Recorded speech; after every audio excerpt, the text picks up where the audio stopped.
the company that brings to you your favorite soft drinks like Pepsi, Mirinda, Mountain Dew, 7-Up, among several others in India, has recently crossed FMCG giant Britannia's market capitalization to become the fourth most valuable FMCG company of the country, following the likes of HUL, ITC, and Nestle. You must have guessed it right. We're talking about Varun Beverages Limited. Established in 1995, it is named after the son of Mr. Ravi Jaipuria, who are the promoters of the larger RJ Corporation. In fact, apart from PepsiCo, this group also owns the largest franchise of renowned QSR brands like Pizza Hut, KFC, Cream Bell, and Costa Coffee.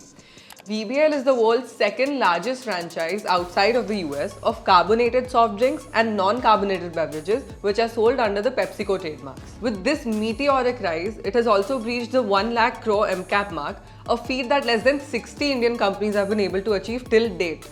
Much of this recent rise is due to lower raw material costs and improved product mix. In fact, the share price has almost doubled in the past 12 months. What is even more remarkable is that it has done this in just 7 years of it being listed, as against other players which took over 10 years to achieve such a milestone. It started at Rs 130 a share in 2016 and has zoomed to Rs 1700 a share, delivering a total return of 1200%. Most of such value addition has come to the public at large, which makes this stock the darling of every investor. So, what is it that has worked so well for this bottling giant?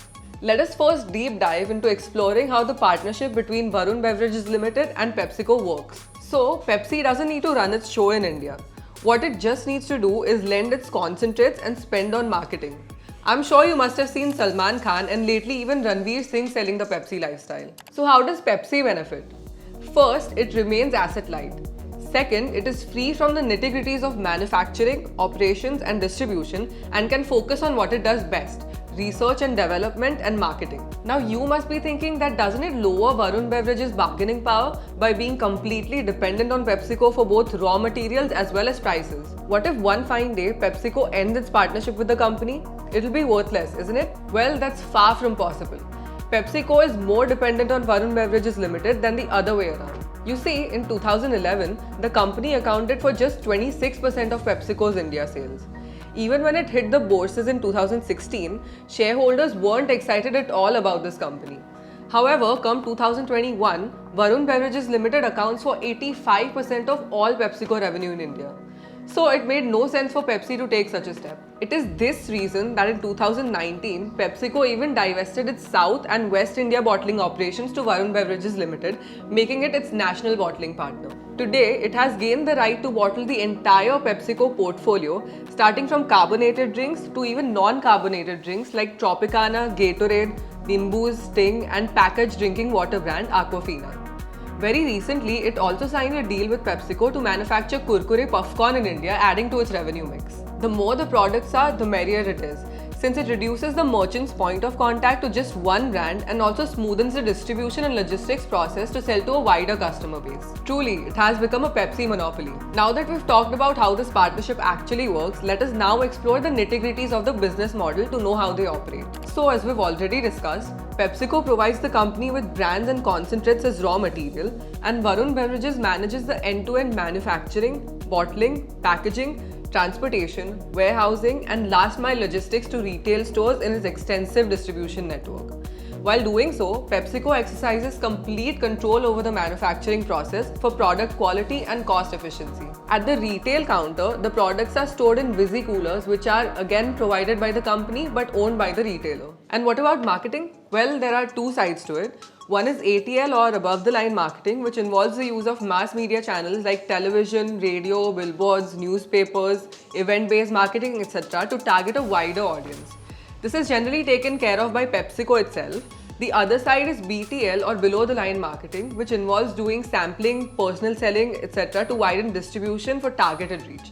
This is mostly undertaken by Varun Beverages Limited. Thus, it is this clear demarcation of roles and responsibilities that has ensured the success of both parties in this process. Today, VBL's operations span 6 countries, 3 in the Indian subcontinent, that is India, Sri Lanka and Nepal, which contribute 85% to the total revenues, and 3 in Africa, Morocco, Zambia, and Zimbabwe, which contributed 15% of revenues in financial year 22. It has also established extensive distribution rails across rural, semi-urban, and urban markets with over 2,400 primary distributors and over 9,25,000 visi-coolers. And the opportunity is only going to get bigger due to several reasons. First, VBL has the rights to bottle Pepsi up till 2039. So it is difficult to witness another franchise breaking in. Second, it is severely underpenetrated. Out of over 10 million retail counters across the city, VBL is present across just 3 million. While a large part of this could be attributed to the lack of electrification, as the coverage improves, growth is inevitable. Third, compared to other nations, India's per capita consumption of soft drinks is far low at 84, as compared to 1,496 in the US, 1,489 in Mexico, and 1,221 in Germany, and 537 in Brazil.